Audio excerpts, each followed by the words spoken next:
Assalamualaikum warahmatullahi wabarakatuh. Selamat berbahagia jamaah ngaji tafsir Al-Quran dengan referensi kitab tafsir Al-Ibris. Mu'alif Mbah Kyai Haji Bisri Mustafa Rembang dengan sanad Mbah Kyai Haji Samsul Mu'in Khalid, pendiri dan pengasuh Pondok Pesantren Darul Amin, Jajak Banyuwangi, Jawa Timur. Semoga berkah. Amin. Dilanjutkan surat Al-Baqarah ayat 179.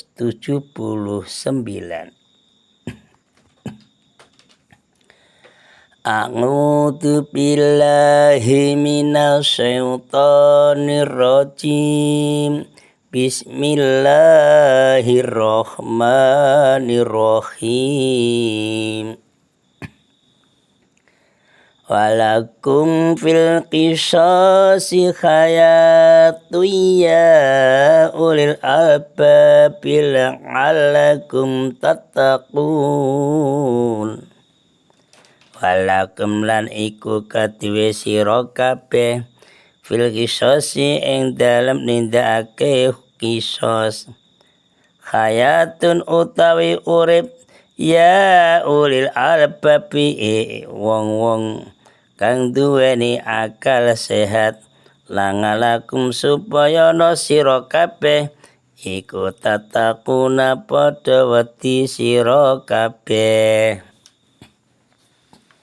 Keterangan surat Al-Baqarah ayat 179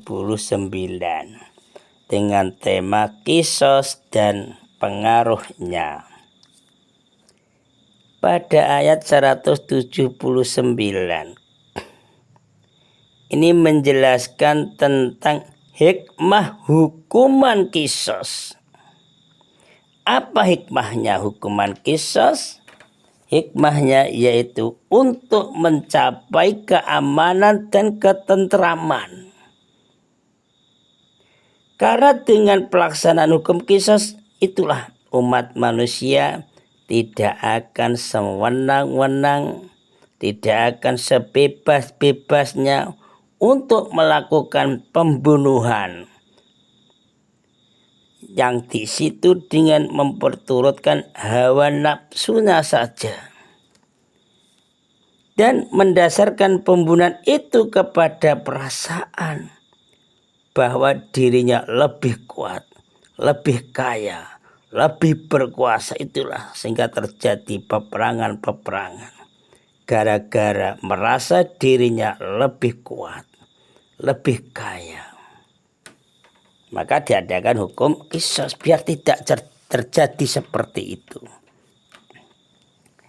Di dalam keterangan kitab tafsir Al-Manar yang telah memberikan uraian panjang lebar tentang kebaikan hukuman kisos dan hukuman diat yang diterangkan dalam Al-Quran dengan memberikan bermacam-macam perbandingan tentang perundang-undangan serta tingkah laku umat manusia baik di timur maupun di barat, blok timur, blok barat.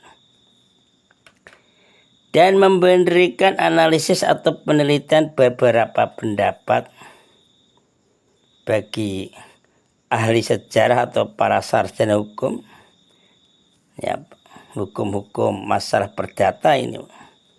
Jadi Tafsir Al-Manar mengatakan, apabila kita memperhatikan syariat umat yang terdahulu dan yang sekarang ini tentang hukuman yang ditetapkan dalam pembunuhan, maka kita melihat bahwa Al-Quran benar-benar berada di garis tengah pas yang sangat wajar, yang sangat pantas.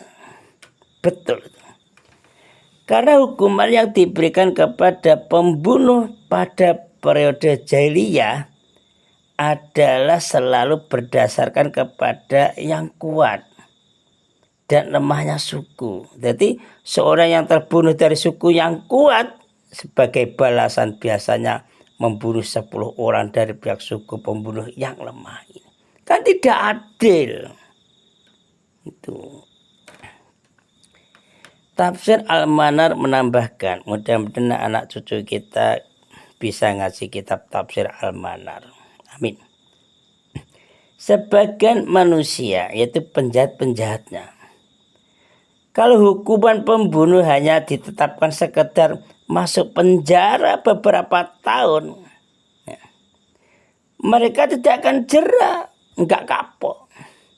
Bahkan ada yang ingin masuk penjara untuk mendapatkan perlindungan dan penghidupan dengan cuma-cuma. Ada-ada saja. Nah, bagi orang seperti ini tentulah yang paling baik hukumannya ialah qisas, adil itu. Dibunuh apabila ia membunuh orang lain. Kan pas, adil. Tetapi kalau ahli waris yang terbunuh memberikan maaf, maka gugurlah hukuman qisas diganti dengan hukuman lain, yaitu membayar diat atau denda. Inilah beberapa uraian ringkasan dari tafsir kitab tafsir Al-Manar. Kesimpulan 1. Allah mewajibkan kepada umat manusia yang beriman untuk melaksanakan hukum qisas terhadap orang yang melakukan pembunuhan atau membayar diat kalau dimaafkan oleh ahli waris terbunuh. Ya, kesemuanya itu dilaksanakan oleh pemerintah. Sekarang itu negara yang mengatur. 2. Qisas artinya hukuman semisal yang harus dilaksanakan terhadap diri seseorang yang telah melakukan kejahatan terhadap fisik orang lain. Umpamanya saya memukul telinga teman juga harus balas, supaya adil juga mukul telinga saya. Harus bersama-sama merasakan adil. 3. Diat ialah hukuman denda yang disetujui dan disepakati oleh kedua belah pihak atau yang sudah ditentukan oleh Pak Hakim. Apabila ahli waris yang terbunuh memaafkan pembunuh dari hukuman qisas, jadi tersangka dimaafkan. Itu nggak apa-apa dimaafkan, jadi tidak usah diqisas tapi bayar diat atau denda. 4. Dengan ayat 178 inilah disertai dengan dalil-dalil dari hadis, ijma' qiyas dan peraturan-peraturan yang berlaku dalam cara menetapkan hukum. Para ulama mujahid memberikan pendapat mengenai masalah-masalah berikut. Ini perlu dicamkan ini. A. Apabila orang merdeka, laki-laki atau perempuan, membunuh orang merdeka pula, laki-laki atau perempuan, maka yang membunuh itu diqisas, dihukum mati. B. Apabila seorang hamba sahaya atau budak laki-laki atau perempuan membunuh seorang manusia hamba sahaya, baik laki-laki atau perempuan, maka yang membunuh itu dihukum mati atau diqisas. C. Apabila orang merdeka membunuh seorang hamba sahaya atau seorang muslim membunuh seorang kafir dhimmi. Kafir dhimmi yaitu orang yang hidupnya di pemerintahan Islam, yaitu yang mempunyai perjanjian keamanan. Maka pada kedua masalah tersebut, menurut madhab Imam Hanafi, pembunuh wajib dihukum mati. Adapun menurut madhab Imam Maliki dan Imam Syafi'i, pembunuh wajib membayar diat. D.